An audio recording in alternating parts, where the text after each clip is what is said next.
ভূমি ব্যবস্থাপনাকে স্বচ্ছ, জবাবদিহিমূলক এবং জালিয়াতিমুক্ত করতে সরকার একটি যুগান্তকারী পদক্ষেপ নিতে যাচ্ছে।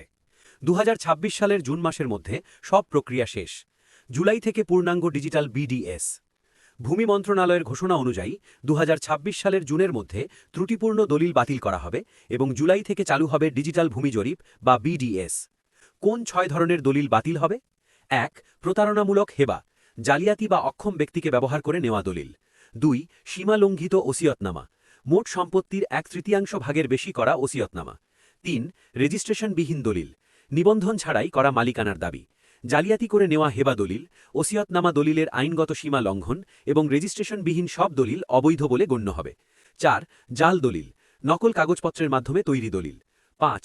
ক্ষমতার অপব্যবহার, পেশিশক্তি বা রাজনৈতিক প্রভাবে দখল করা জমির দলিল। ৬. অংশের চেয়ে বেশি বিক্রি, নিজের অংশের বাইরে অতিরিক্ত বিকৃত জমির দলিল। নকল দলিল এবং রাজনৈতিক বা পেশিশক্তি ব্যবহার করে অর্জিত মালিকানা বাতিল হবে। এমনকি যৌথ সম্পত্তিতে নিজের অংশের চেয়ে বেশি জমি বিক্রি করলেও তা বাতিল করে প্রকৃত ওয়ারিশদের অংশ ফেরত দেওয়া হবে। ভবিষ্যৎ ডিজিটাল ব্যবস্থাপনা, শুধুমাত্র যাচাইকৃত ও বৈধ দলিলগুলোই সংরক্ষিত থাকবে, যা জালিয়াতি ও দ্বৈত দলিল তৈরির সুযোগ বন্ধ করে দেবে। কমবে জালিয়াতি ও ওয়ারিশ সংক্রান্ত বিরোধ। বিশেষজ্ঞদের মতে এই উদ্যোগের ফলে দেশে যুগ যুগ ধরে চলা ভূমি জালিয়াতি ও ওয়ারিশ সংক্রান্ত বিরোধ অনেকাংশে নির্মূল হবে। সহজ উপমা, ভূমি ব্যবস্থার এই সংস্কারকে একটি ডিজিটাল ফিল্টারের সাথে তুলনা করা যায়। আগে যেখানে ভালো মন্দ সব দলিল একসাথে মিশেছিল, এখন এই ফিল্টার বা বিডিএস সিস্টেমের মাধ্যমে জালিয়াতি ও অবৈধ দলিলগুলো ছেঁকে বের করে দেওয়া হবে, ফলে কেবল স্বচ্ছ ও বৈধ দলিলগুলোই টিকে থাকবে।